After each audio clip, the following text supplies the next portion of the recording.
Capricorn, tignan natin kung ano yung mensahe para sa'yo. Keep in mind na ito po ay general reading lamang kaya hindi lahat makaka-relate.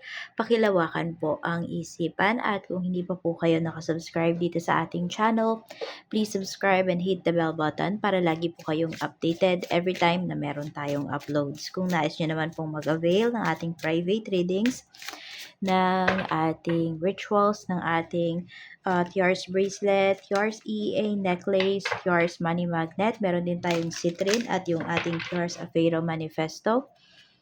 Mag-direct message lang po kayo sa ating Facebook page o kaya naman sa WhatsApp para ma-replyan ko po kayo, para ma-send ko sa inyo yung details. Tignan natin ano yung mensahe para sa iyo, Capricorn. So, medyo late yung video natin ngayon kasi tinapos ko lang yung mga private readings.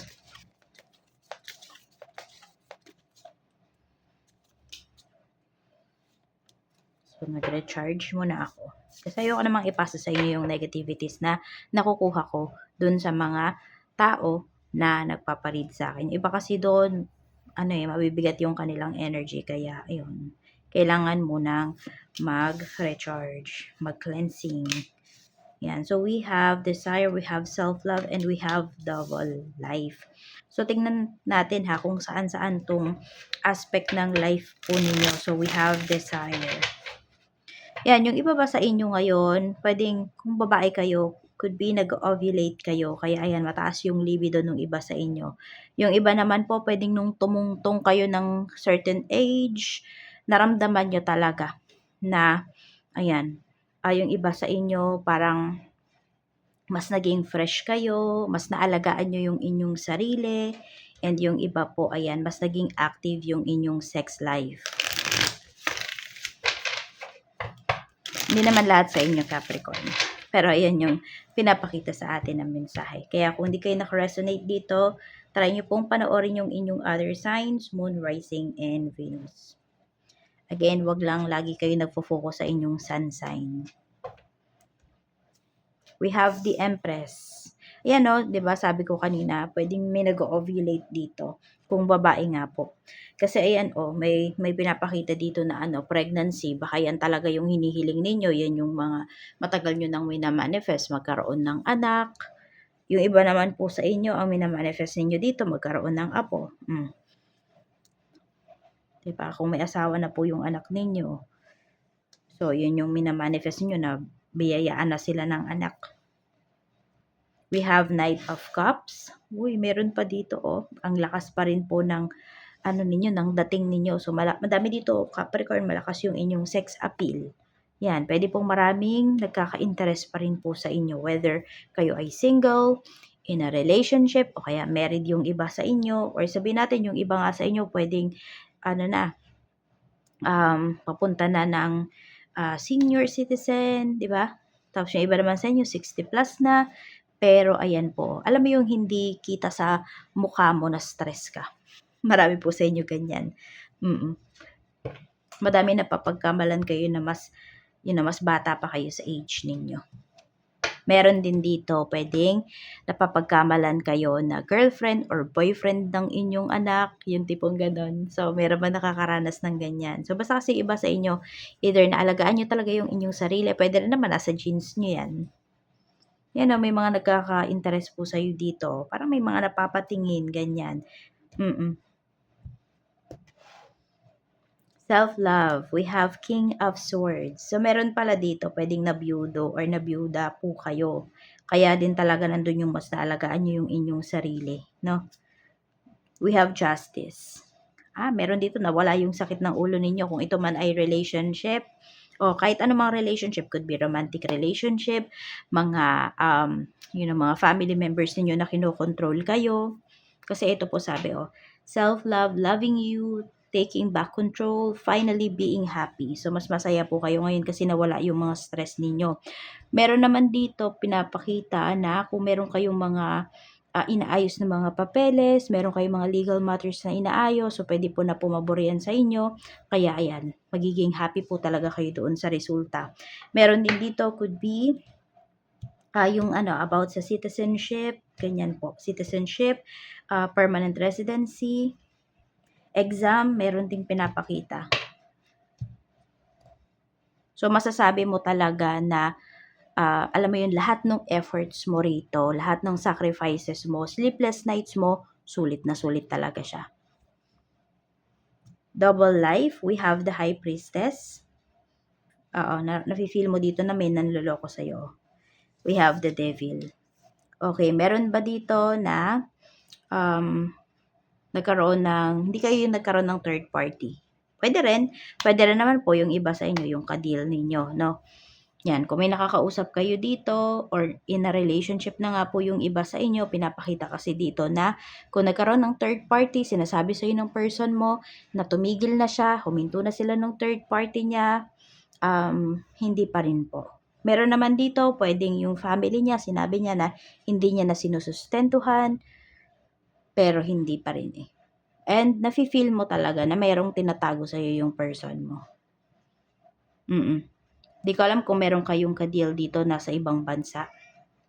Ayan po, pwede rin na pinapakita rito na pwedeng mayroon siyang karelasyon doon. So, napapaginipan ng iba sa inyo, Capricorn. Yung iba naman po sa inyo, nakakakita na kayo ng mga clues, mga evidences, pero gusto nyo pa nung mas matibay pa na ebidensya. Para matahimik talaga kayo dito. Tignan natin. Pagdating naman po sa emotions mo, kamusta? Kamusta naman po ang emotions ni Capricorn? We have Knight of Swords. Medyo gigil ka ngayong araw na to. Ayan. Para bang meron kang gustong sugurin. So, medyo umaapaw po yung inyong emosyon. Pigilan nyo yan kasi baka may mga, alam mo yun, pwedeng dahil sa hindi mo mapigilan yung emosyon mo, may mga diskarte ka dito na pwedeng pumalpak. Diba? May mga pwede kang masabi, may magawa na pagsisisihan mo kapag kumalma ka na. We have 10 of Swords. Pero ano talaga sobrang nasasaktan yung iba sa inyo. Kahit yung mind niyo parang na-torture siya. Hindi ko alam kung ano yung nakita ninyo. Ayan po, parang na-torture kayo, ganyan. Meron dito na, alam mo yung, sabi natin, pwedeng may pinanood ka, diba? Tapos, siya, parang napaka-gruesome nung pinanood mo. So, tumatatak siya sa isipan mo, hindi siya mawala. Ganyan po. Or pwede rin, baka naman may kanta kayo dito na pinakinggan, na paulit-ulit siya, na LSS na yung iba sa inyo. Tapos meron naman, yun nga, yung mga scene nung pinanood ninyo, pwedeng hindi nyo makalimutan. So, ayan, basta grabe siya, parang na-trauma yung iba sa inyo. Or basta kung ano man yung pinanood nyo, nakita nyo na evidence or what, may natuklasan kayo, may na-reveal sa inyo rito. So, yun po yung nasa isipan ninyo. Hindi kayo kalmado, nag-overthink yung iba sa inyo. Parang feeling nga ng iba, isasabog na yung isip nyo, yung utak nyo, ganon. We have Knight of Wands. Ito naman pagdating sa iyong spiritual health. Okay? So, meron naman dito yung faith ninyo, intact pa naman po. Nandiyan pa. Mas lalo pa nga tumataas yung faith ninyo eh. Depende yan sa mga nangyayari sa life ninyo at kung gaano talaga, gaano ba ka-rooted yung mga paniniwala mo. Diba? Sobrang kapit ba niyan? So, ayan po. Pwede rin meron kayong natutuklasan dito na mga new things, okay, mga gifts po ninyo. And nag-enjoy kayo na explore yun. Energy naman ng mga taong makakasalumuha mo ngayon. We have 7 of Pentacles. Merong mga namang problema sa pera, mga stress po. Meron naman dito, more on pera pa din, tapos ipon yung nakikita ko dito. Pwedeng may nawalan ng ipon, ganyan. Oo. So, medyo mga problemado po sa pera ang mga makaka-deal mo ngayong araw na ito. Either medyo aabalahin ka nila, pwedeng manghihiram sila sa'yo, ganyan. Meron din naman po dito, kasi we have 7 of Pentacles, pwedeng mga business-minded din yung mga makasalamuha mo ngayong araw na to. So, parang puro mga nagbi-business, ganyan. Check natin. Okay, ano naman tayo? Energy naman ng mga blessings na pwede mong ma-receive. We have the Lovers. Tignan natin yan. 3 of Wands. Ayun nga, yung iba sa inyo. Meron kayong ka-deal na LDR yung iba sa inyo. 5 of Cups. Okay, blessings daw kasi di ka na pahihirapan ng taong to. Meron pong aamin sa'yo rito. Meron, aamin siya kasi gusto niyang maayos yung relationship ninyo. Meron naman po dito, aamin yung tao na yon kasi gusto niya nang makalaya dito sa relationship na ito. So, blessing pa rin ba yon para sa'yo? Yes. Kasi inaalis na ni universe, inaalis na mismo nung tao na yun yung sarili niya. Kasi alam niya na makakagulo lang siya sa buhay mo. Alam niya na hindi niya deserve yung love, 'di ba? Yung attention na binibigay mo sa kanya. Mm. Kaya meron dito na kusa nang aalis sa life mo. And hindi lang 'yan about sa ano, yung iba naman sa inyo hindi lang 'to about sa love relationship, romantic relationship. Pwede rin kasi na kung sino man yung tao dito na nanloko sa'yo. Ayan. Mm. Puwedeng 'yun, siya na mismo yung iiwas sa'yo. Yes, dahil guilty siya. Okay, ayan mo. May guilt feelings naman na pinapakita rito. And pwede nga na hangga't hindi mo siya napapatawad, yung tao na 'to, kahit humingi siya ng sorry sa'yo or hindi siya humingi ng sorry sa'yo, basta hangga't hindi mo siya napapatawad, hindi matatahimik yung tao na 'to. Ito naman yung blockages para sa'yo. So, madaming nanja-judge sa'yo rito eh. We have Queen of Cups. Tignan natin. We have 9 of Swords. And yung blockages dito, bakit siya nagiging blockages, Capricorn? Kasi pinapakinggan mo yung sinasabi ng mga tao na to, yung mga side comments nila about sa'yo, about sa ginagawa mo. So, kaya lang siya nagiging blockages. Okay, so, pwede naman na hindi maging blockages yan, basta control mo yung emotions mo. Ayan din pala, emotions mo to. Ano din siya, blockages din siya sa'yo ngayon. So, control mo yung emotions mo. And i-control mo kung ano yung mga pinapakita mo sa public. What I mean, hindi lahat dapat nang nangyayari sa life mo, lahat ng conversation ninyo ng isang tao, pinopost mo. Diba? Nagregalo sa'yo yung isang tao. Oo, diba?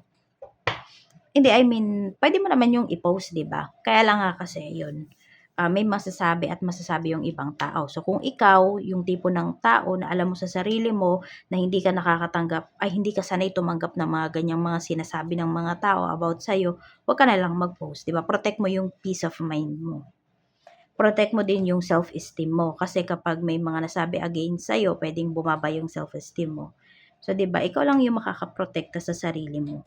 Kaya wag lahat talaga i-share mo. Okay? Basta yung handa ka lang na yung handa ka lang, basta handa ka lang na may masasabi yung ibang tao. Kasi di mo naman sila mapipigilan, di ba? Kapag may gusto silang sabihin. Yung emotions mo lang talaga at yung mga pinapublic mo, yung meron kang control. I mean, yung paglalabas mo dun into public. Check natin pagdating naman sa work. We have 6 of Swords. Meron tayo ditong the Hermit. Tahimik lang naman yung iba sa inyo. So, ngayon po, safe kayong makakarating sa inyong trabaho. Knight of Pentacles. Pero may pinapakita talaga dito. Mukhang matagal-tagal na din naman kayo sa work. Hindi nyo ba nakikita na nagpo-progress yung walang progress dyan sa work ninyo? Kasi parang ngayon kayo nagkakaroon ng lakas ng loob na umalis or na lumipat ng trabaho. So, yan na ba yung nafe-feel ninyo towards your current job? Ayan, lakas ng loob talaga yung pinapakita dito na yung iba sa inyo, maglalakas loob talaga kayong umalis. Pwede rin mag-iba ng field or pwede rin naman mag-iba lang kayo ng company. Pero ayun, hindi na kayo satisfied kasi dito sa current job po ninyo. Parang iniisip mo, tatapusin mo ba yung contract mo? Or tatapusin mo ba yung 2026 na nandito ka pa rin sa trabaho? Dito sa current job mo. We have 4 of Swords. Even yung mga coworkers mo, nakapapaisip na din talaga sila. Mayroon lang silang hinihintay dito. Yung ilan sa mga coworkers mo na gusto na ding umalis. Basta may hinihintay lang sila na sign. Ganyan. Bago sila gumawa ng move. Siguro kasi nandun pa rin na nagdadalawang isip din sila. Tignan natin sa business naman. Kung may business ka, we have the Chariot. Maganda po yung pinapakita na energy ngayon sa business mo. We have the Emperor. Meron tayo ditong 9 of Cups. Ayan. So, maganda. Happy kayo dito. Pagdating sa sales, wala kayong magiging problema. Talagang yung mga tao pa, dumadayo dyan sa inyong negosyo. At Puwedeng ano ha, hindi ko lang alam kung ano ba yung business mo, Capricorn. Pero meron dito puwedeng sikat na tao na ayan, na pumunta diyan sa iyong negosyo. So, maging ano din 'yun ha, sabihin natin could be free advertisement, 'di ba? Pagdating sa iyong business. Mm. We have Ace of Cups. So, ayan po dagsa yung mga ano talaga, yung mga clients mo ngayon. Sobrang happy mo din dito. Alam mo yung parang wala kang kapaguran, ganyan ang pinapakita. Staff naman kung mayroon ka, we have the Hierophant. So, okay lang din naman po yung mga staff mo, wala kang magiging problema sa kanila. Alam nila yung gagawin nila, alam nila yung task nila ngayong araw na to. Tsaka nakikinig talaga sila sa'yo. At yung mga sinasabi mo sa kanila, hindi nila yun minamasama. Sa kaperahan naman, energy ng kaperahan mo, we have King of Wands. So, it's time talaga no, na to make moves pagdating sa mga gusto mong mangyari para sa'yo.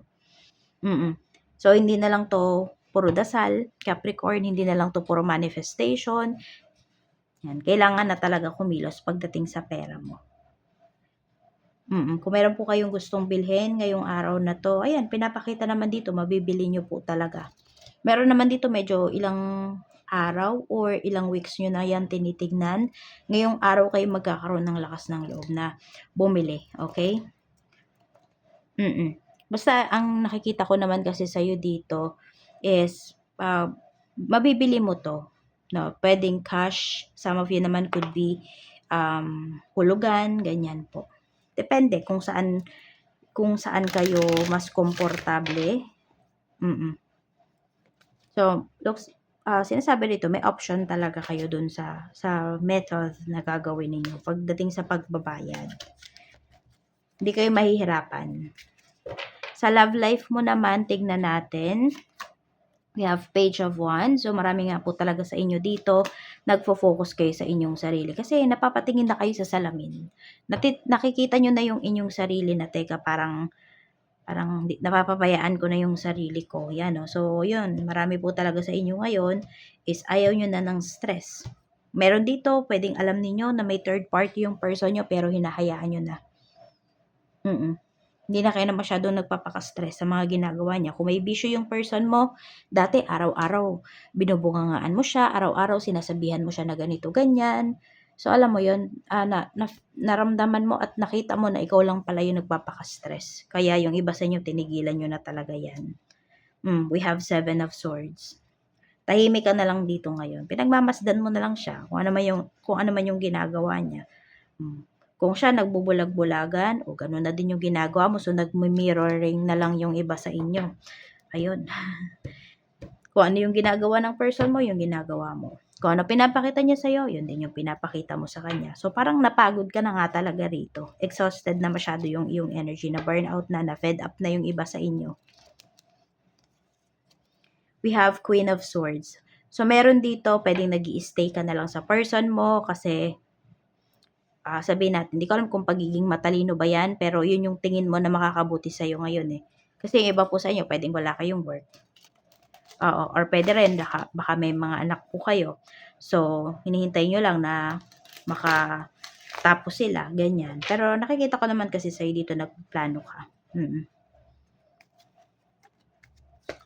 We have the Star. And yung person mo, pwedeng napaisip na siya ngayon. 'Di ba? Bakit naging ganyan ka na? So, parang ikaw pa yung nasisi. Pero kasi we have the Star.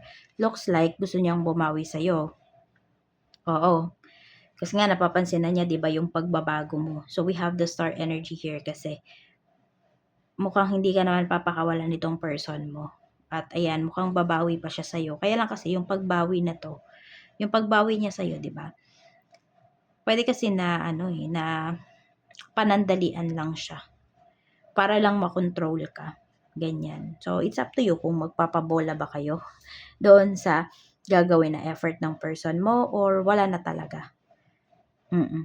So, yan lang po yung mensahe para sa'yo. Maraming salamat. Capricorn, mag-iingat ka always. More blessings to come. See you again on my next video.